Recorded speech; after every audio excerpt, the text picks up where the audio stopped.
साल 2025 के पहले तूफ़ानी सिस्टम के इस अपडेट के बुलेटिन में आप सभी का फिर से स्वागत है।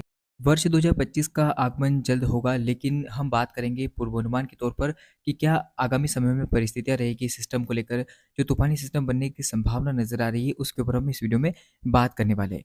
तूफ़ानी सिस्टम चाहे बंगाल की खाड़ी पर बनो या फिर अगर हम बात करें अरेबियन सी की, चाहे अरब सागर में बनो, तो कहीं पर भी अगर सिस्टम बनता है तो नुकसान भारत को रहेगा।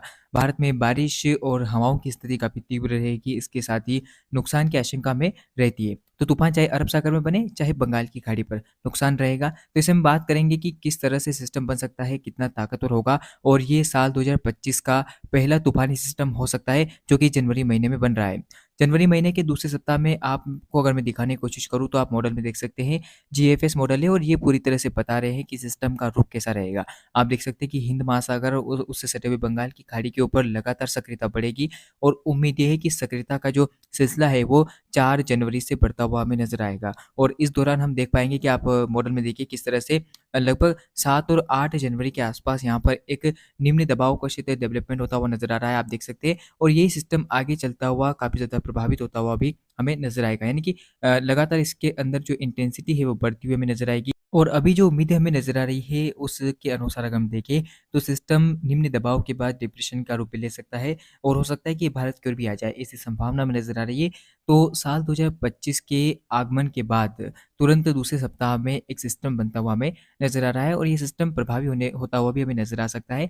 फिलहाल वर्तमान में आपको मॉडल के अंदर एक निम्न दबाव का क्षेत्र बनता हुआ नज़र आ रहा होगा, लेकिन ऐसा नहीं है, ये सिस्टम प्रभावी होगा। आगे जो भी अपडेट मॉडल में चेंजेज़ आते हैं, अपडेट आते हैं, मैं आप तक पहुँचाता रहूँगा।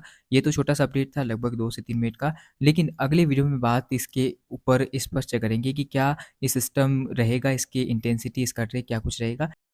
थोड़ा और सिस्टम के बारे में हम जानते हैं, तो इस मॉडल में आप देख सकते हैं कि किस तरह से स्पष्ट नज़र आ रहा है कि दबाव हवाओं का बनेगा और फिर एक निम्न दबाव का क्षेत्र हमें बनता हुआ नज़र आएगा। इसके साथ ही अरेबियन सी से और बंगाल की खाड़ी और हिंद महासागर क्षेत्र से लगातार जो दबाव है वो हमें बनता हुआ नज़र आएगा हवाओं का, और इसके चलते यहाँ पर निम्न दबाव का क्षेत्र विकसित होगा और उम्मीद है कि यही सिस्टम आगे बढ़ता हुआ बंगाल की खाड़ी में लगातार ताकतवर हो सकता है।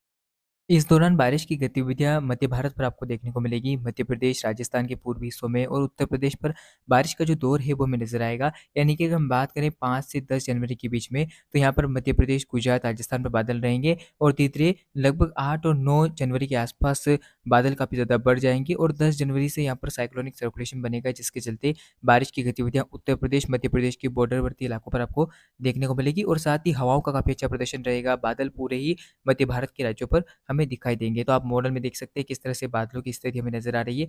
उसके बाद लगभग 12 और 13 जनवरी तक मौसम फिर से साफ होने लगेगा। तो फिलहाल इस अपडेट के बुलेटिन में इतना ही। धन्यवाद।